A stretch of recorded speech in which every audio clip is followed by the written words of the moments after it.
Ship, the Gray Wolf, and the Hunter, the S-class destroyer, and the mathematics of the Mid-Atlantic.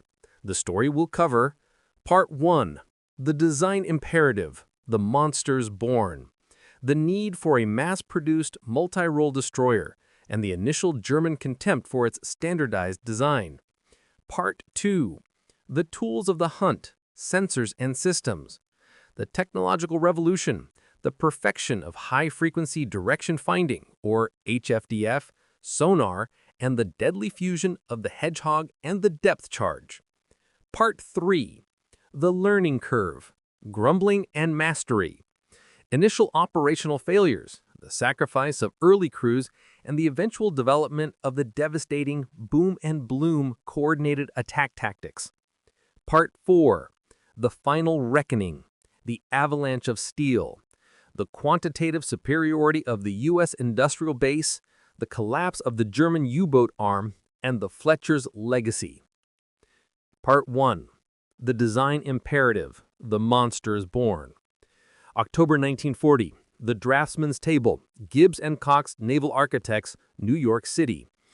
The air in the cavernous office was thick with tobacco smoke and the desperate urgency of a nation preparing for a war it knew was coming. The Battle of Britain was raging, and in the icy waters of the North Atlantic, the German U-boat arm, the Unterseebootwaffe, was executing its strategy of unrestricted tonnage warfare. Merchant losses were climbing toward unsustainable levels. Britain was bleeding out. In Washington, the U.S. Navy's General Board, tasked with fleet design, recognized a profound strategic vacuum. The existing fleet of destroyers, the flush-deck four-stackers, and the newer Mahan and Benson classes were either outdated or too specialized. The Navy required a single, definitive design, a large, multi-role destroyer that could be mass-produced by any shipyard, fight in any theater, and, crucially, possess the sheer endurance to stay on station in the unforgiving mid-Atlantic. The result of this imperative was the DD-445 Fletcher-class. Commander Harold Sanders, one of the primary design liaisons, later admitted the design philosophy was one of calculated industrial ruthlessness. He stated in a post-war briefing, "We were not designing a perfect ship for a perfect engagement. We were designing a standardized factory product that could be built fast, hit hard, and survive the kind of sustained punishment no previous escort vessel was ever expected to endure." The numbers spoke to the scale of the ambition. At 2,050 tons standard displacement, the Fletcher was larger than most light cruisers of World War I. Its silhouette was imposing, a long, high forecastle that ran nearly two-thirds of the ship's length, providing excellent seakeeping in heavy Atlantic swells. 5 single 5-inch 38 caliber dual-purpose gun mounts, a weapon system already famous for its reliability and rapid fire, and a massive array of 10 21-inch torpedo tubes. What the German High Command, Oberkommando der Marine, OKM, saw, however, was not power, but a characteristic they dismissed as American bloat. "They send us floating hotels," scoffed Kapitan Leutnant Klaus Sturtebecker, commander of the feared U-133, in a staff briefing reported by Intelligence Wire in early 1942. Too large to be agile, too complex to be truly reliable, and too standardized to ever produce a truly brilliant captain. They rely on their numbers. We rely on the sea. The German U-boat command, accustomed to the subtle, deadly ballet of the wolf pack, where the agility, stealth, and tactical brilliance of the individual U-boat commander were paramount, saw the Fletcher as an overly engineered Leviathan, a product of American overconfidence. They viewed its large size as a vulnerability in the rough Atlantic, believing it presented too large a target and would consume fuel at an unsustainable rate. What they failed to grasp was the industrial logic embedded within its ship's massive hull. The mathematics of production. The design of the Fletcher was revolutionary not in its aesthetics, but in its buildability. The hull utilized welded construction exclusively, a radical departure from the slower, labor-intensive riveted hulls of previous classes. This welding technique allowed shipyards to use prefabricated, large section components. Instead of building the entire ship on one slipway, sections, bulkheads, engine rooms, and deck segments could be built simultaneously in remote yards and then quickly assembled like massive interlocking blocks. This single design decision unlocked the full, devastating potential of the American industrial machine. 175 ships were ordered. 9 different shipyards from Maine to California would build them. The class was built in just 2 years between 1942 and 1944. At the peak of production, a new Fletcher-class destroyer was launched every 4 days somewhere along the American coast. This was the true horror for the Kriegsmarine, a virtually endless, uniform torrent of steel, guns, and sonar equipment. The individual U-boat captain might sink 1 or even 2, but the sea would instantly be filled with 3 more replacements.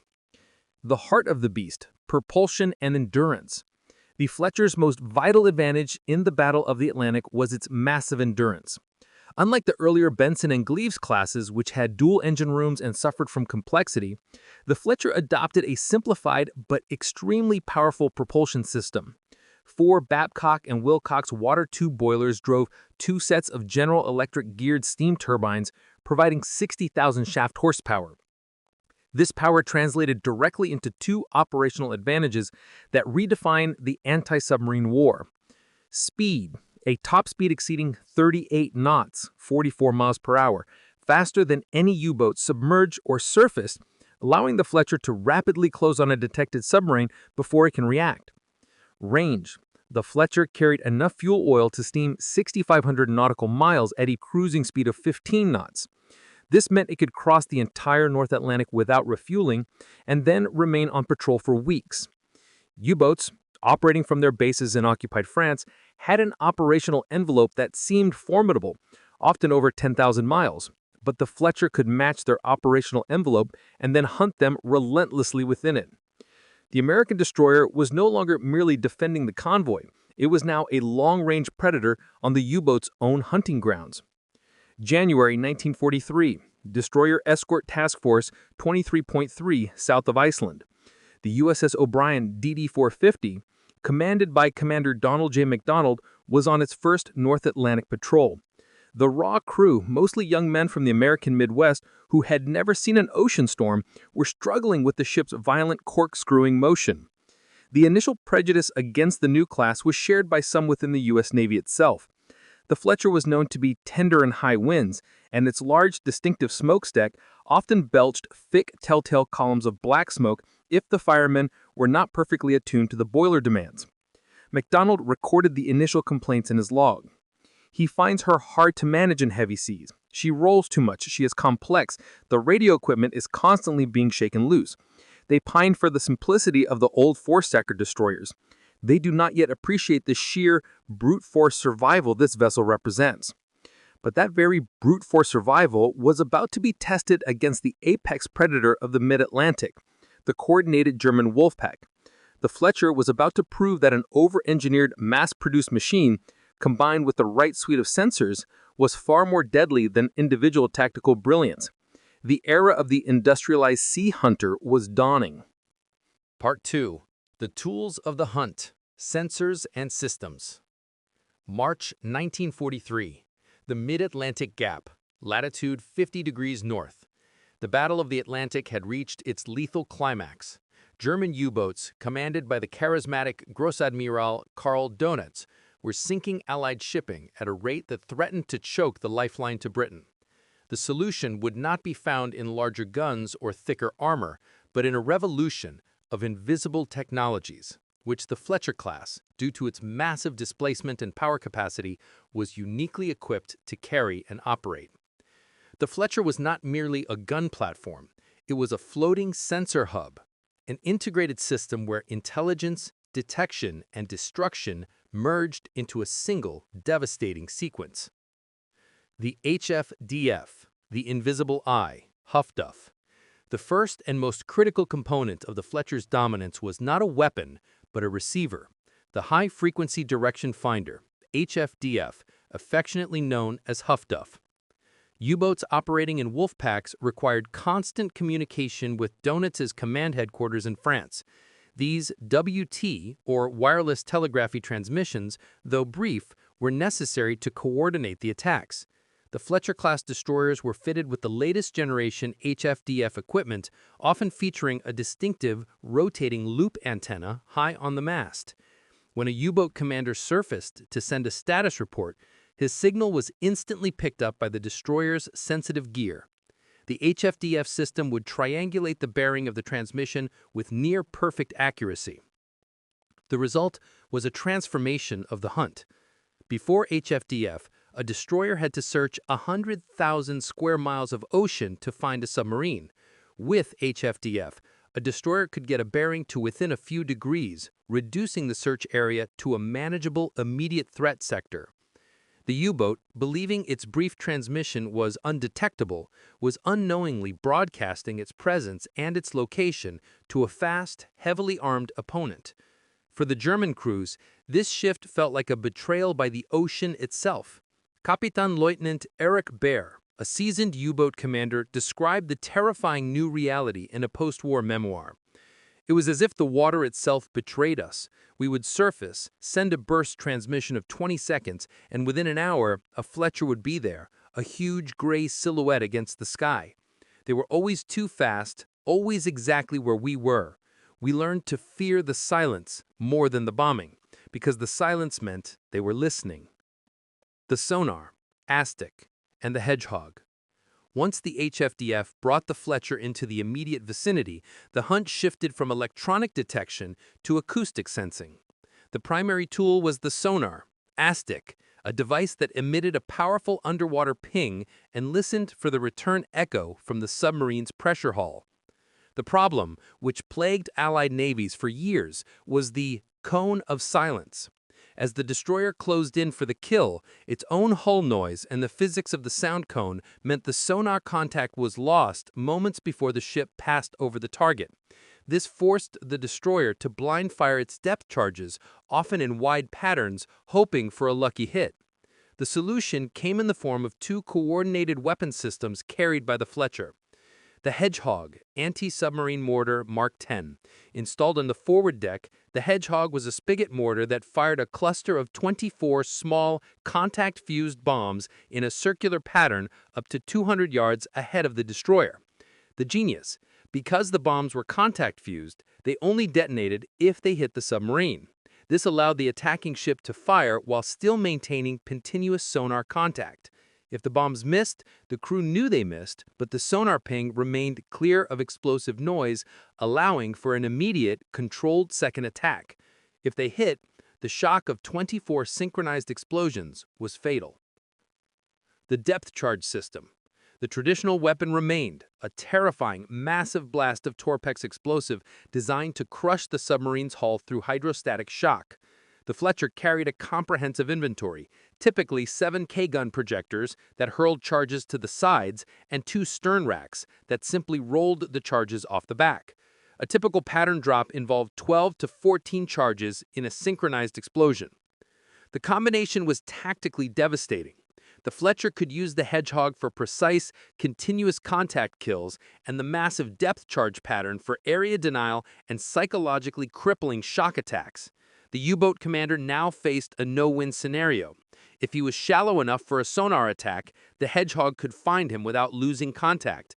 If he dove deep to escape the Hedgehog, he entered the crushing zone of the depth charge. The fusion of intelligence and firepower. June 1943, the Western Atlantic, USS Fahrenholt, DD-491. The Fahrenholt was part of a newly formed hunter-kill task group operating without a convoy, dedicated solely to finding and destroying U-boats. This was the true mission of the Fletcher, to take the fight to the enemy. The scene, meticulously reconstructed from official reports and crew testimony, demonstrated the new industrialized nature of the sea war. The Fahrenholt picked up a faint WT transmission. HFDF gave a bearing of 278 degrees true. The captain, Lieutenant Commander Theodore M. King, immediately ordered flanking speed, 35 knots. The destroyer, the product of mass production and high-horsepower engines, sliced through the swells, covering 40 miles in just over an hour. At 18:35 hours, the lookout screamed, "Periscope bearing 275, just under the surface." The U-boat, U-515 had surfaced to charge its batteries, miscalculating the swiftness of the HFDF response. The Fletcher charged in, its 5-inch 38 guns thundering, trained low to maximize the splash effect around the periscope. The U-boat dove instantly. King's attack was clinical. He slowed to 15 knots, gaining sonar contact. The pinging became a heartbeat, a drumroll of impending doom for the German crew. Attack Run 1. The Hedgehog was fired. Boom and bloom. The salvo splashed ahead of the bow. Silence. Miss. The advantage? Sonar contact was never lost. The U-boat was now committed to an evasion maneuver. Attack Run 2. The U-boat dove deep, attempting to run silently. King ordered a massive, coordinated depth charge pattern. K-guns, fire, racks, drop. The ocean erupted in a series of synchronized subterranean thunderclaps. The hydrostatic shockwave, the true psychological weapon of the depth charge, rattled the Fahrenheit and momentarily silenced the sonar of the U-boat. When the acoustic dust settled, the sonar operator reported an unmistakable sound, the prolonged, groaning noise of a crushed pressure hull, followed by silence, and then the telltale rush of air and debris, the gurgle of a dying sub. The Fletcher was not a ship of brilliant tactics. It was a ship of perfect systems. It was the deadly convergence of American code-breaking intelligence, rapid industrial production, and a set of integrated sensors that made the U-boat's famed stealth obsolete. The hunter had become the hunted. Part 3. The Learning Curve. Grumbling and Mastery. November 1942. The Solomons. USS Chevalier, DD-451. While the Battle of the Atlantic demanded the Fletcher's endurance, the war in the Pacific demanded its agility and gunnery. The sheer volume of production meant the Fletcher was thrown into combat in both theaters almost immediately, forcing crews to master their complex, powerful ships under the most brutal conditions. The initial performance was not the immediate, overwhelming success of the P-47. It was a costly, brutal learning curve, punctuated by failure, sacrifice, and the sudden, explosive realities of night surface combat. The U.S. Navy was forced to confront a significant problem. The Fletcher was designed to win, but its young crews were not yet trained to operate it to its full potential. The trauma of night fighting. In the close-quarters night battles off Guadalcanal, places like Tassafaronga and Kula Gulf, the Fletcher crews faced the Imperial Japanese Navy, masters of torpedo warfare and close-in night gunnery. The Japanese, with their superior long-lance torpedoes, larger, faster, and longer range than any American equivalent, inflicted devastating losses on the new American destroyers. The Fletcher was a revolutionary platform, but American training was still inadequate. Torpedo discipline. American crews struggled to manage the 10-tube torpedo banks. They were slow to reload, and captains often failed to get the ideal firing angle in the chaos of a night engagement. Fire control. The Fletcher's Mark 37 gun fire control system was excellent, but often hampered by the operator's inability to acquire targets swiftly in the close-range melee. The cost of this inexperience was immediate. In the Solomon Islands, Fletcher after Fletcher was hit.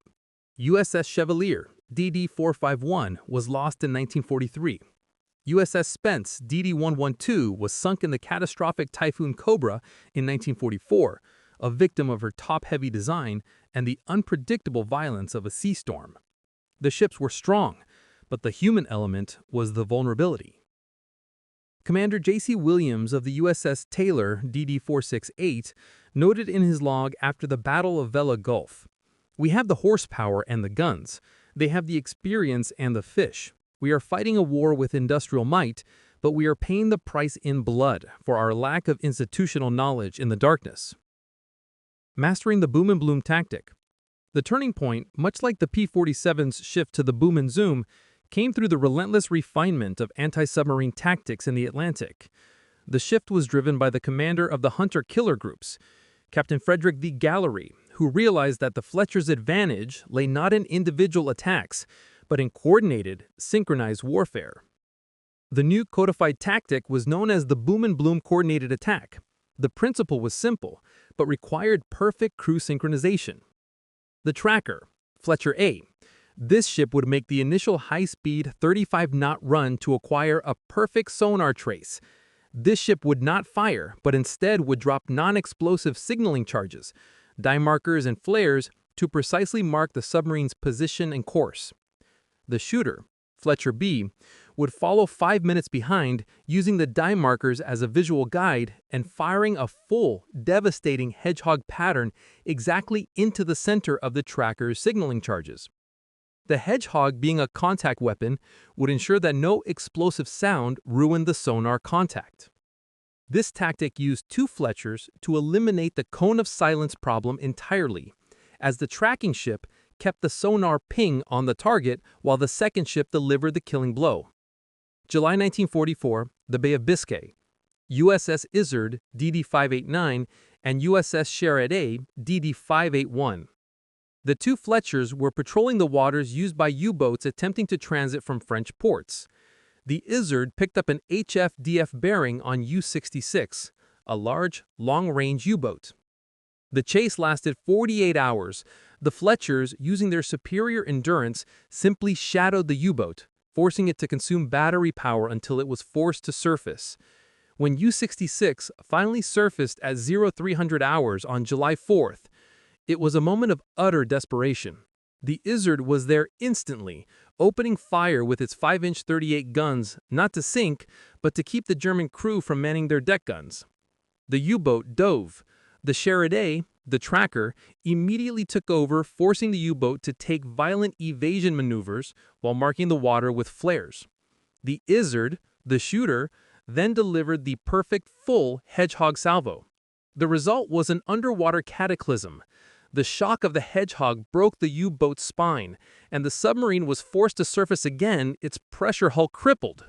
The 2 Fletchers, coordinating their fire control, tore the U-boat apart with accurate 5-inch cell fire. U-66, the 13th most successful U-boat of the war, was destroyed by 2 ships working in perfect industrial synchronization. The laughter of the German command had turned to a profound, sickening realization. They were not fighting individual ships. They were fighting a perfected, integrated system of destruction that could be replicated 175 times over. Part 4. The Final Reckoning. The Avalanche of Steel. October 1944. The Philippine Sea. USS Commencement Bay, DD-502. By the final year of the war, the Fletcher class had evolved into the ultimate multi-role warship. Their massive hull, once mocked for its size, proved to be an adaptable weapon chassis. The original design had anticipated future upgrades, and the Fletchers were constantly refitted. The original 2 20mm anti-aircraft guns were replaced by twin 40mm Bofors mounts, a gun whose reliability and lethality were unparalleled. The torpedo banks were often reduced to a single 5-tube mount to free up deck space for additional AA guns and fire control radar. The Fletcher was now the indispensable shield of the carrier task force, a floating fortress of anti-aircraft firepower, and a relentless sub-hunter. The collapse of the U-boat arm. The Battle of the Atlantic was decided not by a single brilliant tactic, but by the quantitative superiority of the Allied forces, a vast, complex web of intelligence and firepower with the Fletcher at its core. The statistical collapse of the Unterseebootwaffe is the ultimate testimony to the Fletcher's industrial dominance. Period. Allied merchant ships sunk. U-boats sunk by Allies. January to May 1943, the peak. 362 ships sunk, 44 U-boats sunk by Allies. May 1943, the turning point. 50 ships sunk, 43 U-boats sunk. May 1944 to May 1945, the final phase.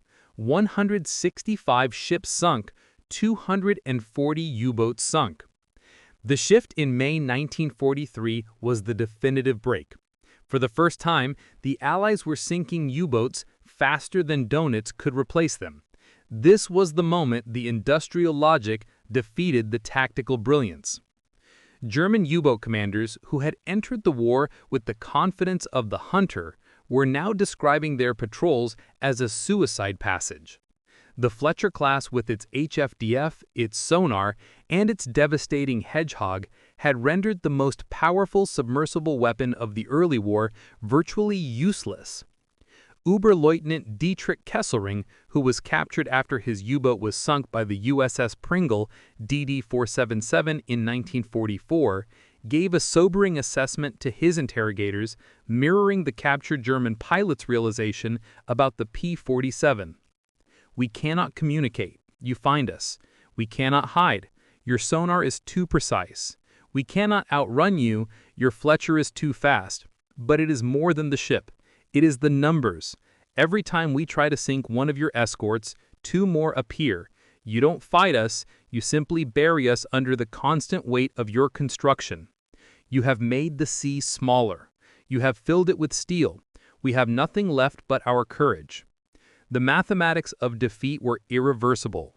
The U-boat was a masterpiece of wartime German engineering, but it was defeated by the sheer replicable volume of American industrial capacity, manifested in 175 identical, fast, durable, and sensor-rich hulls that established the pattern of the modern warship: powerful, adaptable, and, above all, mass-produced to win the war of attrition. The war on the surface had been won by a standardized, welded, turbine-driven vessel, a true industrial juggernaut that had silenced the gray wolves of the Atlantic forever. Part 5. The Pacific Proving Ground, Gunnery and Air Defense. October 1944, Leyte Gulf, the centrality of the 5-inch .38 caliber. While the Atlantic demanded stealth and anti-submarine persistence, the Pacific, with its vast carrier battles and close-range night actions, tested the Fletcher's versatility, particularly its formidable main armament. The heart of the destroyer's capability in the Pacific was not its torpedoes, which were often unreliable, but the 5-inch .38 caliber dual-purpose gun system. This weapon, a standard feature across the entire fleet, was a singular triumph of American industrial standardization. It was reliable, simple to maintain, and possessed a rate of fire that shocked both friend and foe. The gun's operational data was staggering. Rate of fire: up to 22 rounds per minute per gun, sustainable for short bursts. The 5 mounts on a Fletcher could deliver 110 shells per minute. Ammunition: capable of firing high explosive (HE), common, armor-piercing, and, most critically, VT, variable time proximity fused shells. The automated kill chain: the key to the 5-inch .38's lethality was the Mark 37 Gunfire Control System, GFCS. Housed in a massive armored director atop the bridge, the Mark 37 was an analog computer that ingested data from the Mark 12 and Mark 22 radar systems, range, bearing, and altitude, and automatically calculated the lead and elevation for the guns. This system reduced the time between target detection and impact to seconds, eliminating the human error inherent in manual calculation. When dealing with high-speed Japanese aircraft or fast-moving torpedo boats, this speed was a difference between survival and catastrophic loss. October 25, 1944. The Battle off Samar. USS Heermann, DD-532. The Heermann, a Fletcher-class destroyer, was part of the tiny escort force, Taffy 3, that faced the might of the Japanese center force, including battleships and heavy cruisers. The Heermann's action during this battle perfectly illustrated the Fletcher's role as a technological David fighting a metallic Goliath. Against the battleship Yamato, the Heermann charged, relying on speed and smoke to survive. Her role was not to sink the battleship, but to disrupt the enemy's aim and buy time for the slow escort carriers. Commander Amos T. Hathaway of the Heermann drove his ship directly into the Japanese line of fire. His gunnery officer, relying on the Mark 37 GFCS, fired 5-inch shells at the enemy's main gun mounts. While the HE shells could not penetrate the heavy armor, they inflicted superficial but mission-critical damage, destroying rangefinders, blowing away radio antennas, and killing exposed personnel. The true value of the Fletcher was its ability to lay a massive smoke and steel screen while simultaneously launching 10 torpedoes and firing 100 rounds per minute, forcing the Japanese heavy ships to constantly shift targets and adjust fire, ruining their precise, long-range gunnery they relied upon. The Heermann survived the engagement, a testament not just to the courage of her crew, but to the rugged construction and speed designed into the Fletcher hull. The rise of the VT fuse. The integration of the VT fuse with the 5-inch 38 in 1944 transformed the Fletcher into a catastrophic air defense weapon. The VT fuse contained a tiny self-contained radar transmitter and receiver. Once fired, the shell would explode when its radar signal detected the proximity of an aircraft's metal skin, eliminating the need for a direct hit or a perfectly timed conventional fuse. During the final phase of the Pacific War, particularly against the desperate kamikaze attacks, the Fletcher became the primary line of defense for the carrier fleet. When the kamikazes came in, the sky wasn't filled with bursts, it was filled with shrapnel. The VT-fused 5-inch shells didn't need to touch the plane, they just needed to get close.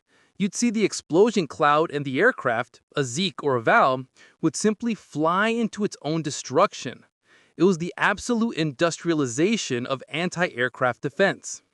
The Fletcher was built to absorb damage and keep fighting. Her decentralized machinery spaces and redundant wiring meant that even heavy hits did not necessarily disable the entire ship. This ability to continue firing even while wounded, a direct parallel to the P-47's damage tolerance, made the Fletcher the ultimate embodiment of American rugged reliability over fragile sophistication. The logistics of supremacy, maintenance, and manpower. Summer 1944, Ulithi Atoll. The tyranny of mass production. The defeat of the German U-boat arm and the Japanese Imperial Navy was not just a story of better weapons. It was a story of superior logistics and human resource management. The Fletcher class embodied this principle completely. The sheer volume of 175 standardized ships meant that the U.S. industrial machine could sustain an unprecedented operational tempo. Standardization and repair. The decision to build 175 destroyers of a single, uniform design paid colossal dividends in the logistics chain.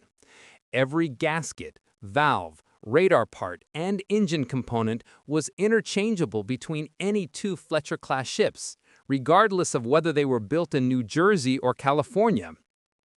This uniformity allowed the Navy to create massive, pre-positioned floating repair bases, ARLs, and ADs in the Pacific.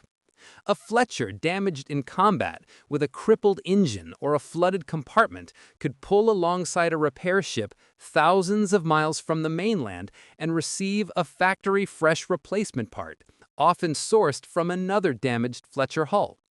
Captain David G. Richardson, commander of a destroyer division in the Pacific, summarized the reality. The Japanese fought a war of single, precious parts.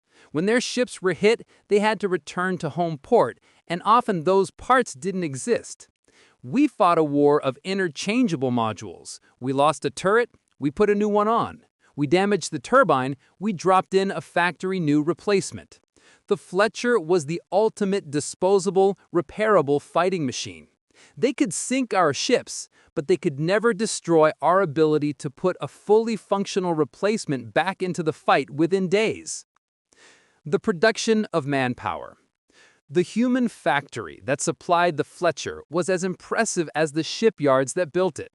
The U.S. Navy and the Navy's Technical Training Command, NAVTECCOM, were graduating thousands of skilled ratings, sailors specializing in fire control, sonar, and engineering, trained specifically on the Fletcher's complex systems. The training included the Fletcher Simulator, full-scale mock-ups of the destroyer's bridge, Combat Information Center, CIC, and engine room were used to train entire crews simultaneously before they ever stepped aboard a real ship.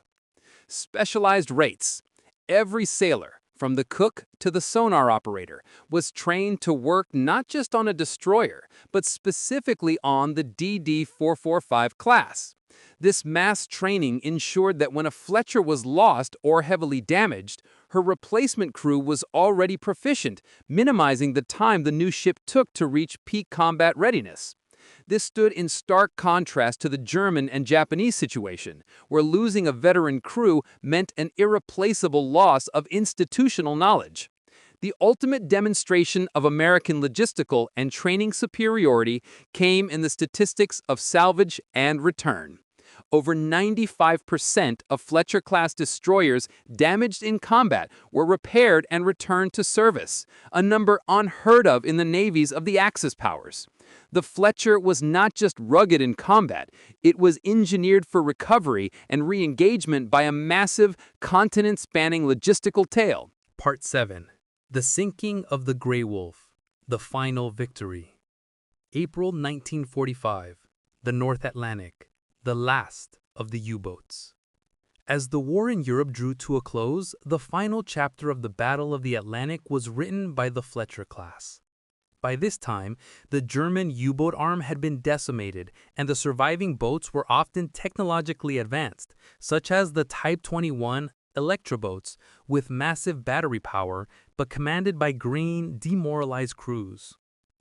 The Fletcher's final victory was a testament to the cumulative effect of 4 years of technological and tactical refinement. The coordinated destroyer screen. The U-boat's new advantage, long periods of submerged running, was negated by the perfected coordinated destroyer screen. A typical convoy escort group now included at least 3 Fletchers working in tandem, constantly sweeping overlapping sonar patterns. When one Fletcher gained contact, the entire group would instantly execute the boom and bloom attack sequence, forcing the U-boat to run at speed, draining its precious battery power and exposing it to repeated attacks. April 29, 1945. The sinking of U-546. This final dramatic sinking illustrates the industrial overkill that had become standard procedure. The USS Boswick DD-502, a Fletcher class, detected U-546 via HFDF. The U-boat, attempting to escape into deep water, was hunted for 10 hours by a group of 5 destroyers, all working in the perfected coordination developed years earlier. Detection and initial attack. The Boswick tracked the contact and delivered a full hedgehog pattern, scoring a near miss that caused minor damage and further panicked the U-boat crew. Relentless pursuit. When the Boswick had to break off, the USS Varian DD-601, a Benson class, immediately took over, forcing the U-boat to dive deeper. The final blow. The U-546, forced to run its electric motors at maximum, quickly exhausted its power and was forced to the surface, its position perfectly triangulated by the converging American destroyers. 5 American ships, mostly Fletchers or their near sisters, surrounded the surfacing U-boat, which was quickly reduced to a wreck by synchronized 5-inch shell fire and small arms. This was not a fair fight. It was a methodical industrial execution of a crippled enemy.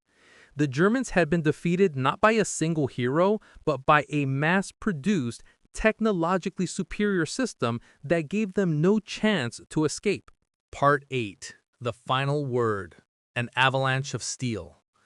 The Fletcher-class destroyer, dismissed by the Germans in 1941 as an overly engineered Leviathan, completed its transformation from a bureaucratic design imperative to the epitome of American power projection.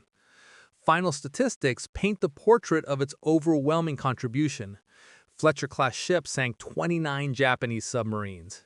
Fletcher-class ships are credited with destroying 13 U-boats, working both individually and in coordinated groups. They participated in every major Pacific naval battle from the Solomons to Okinawa. The ship's success was never about the individual captain's tactical brilliance, though there were many brilliant commanders. It was about the industrial foundation that allowed 175 uniform, powerful, and adaptable hulls to be built, crewed, armed, and sustained across two massive oceans.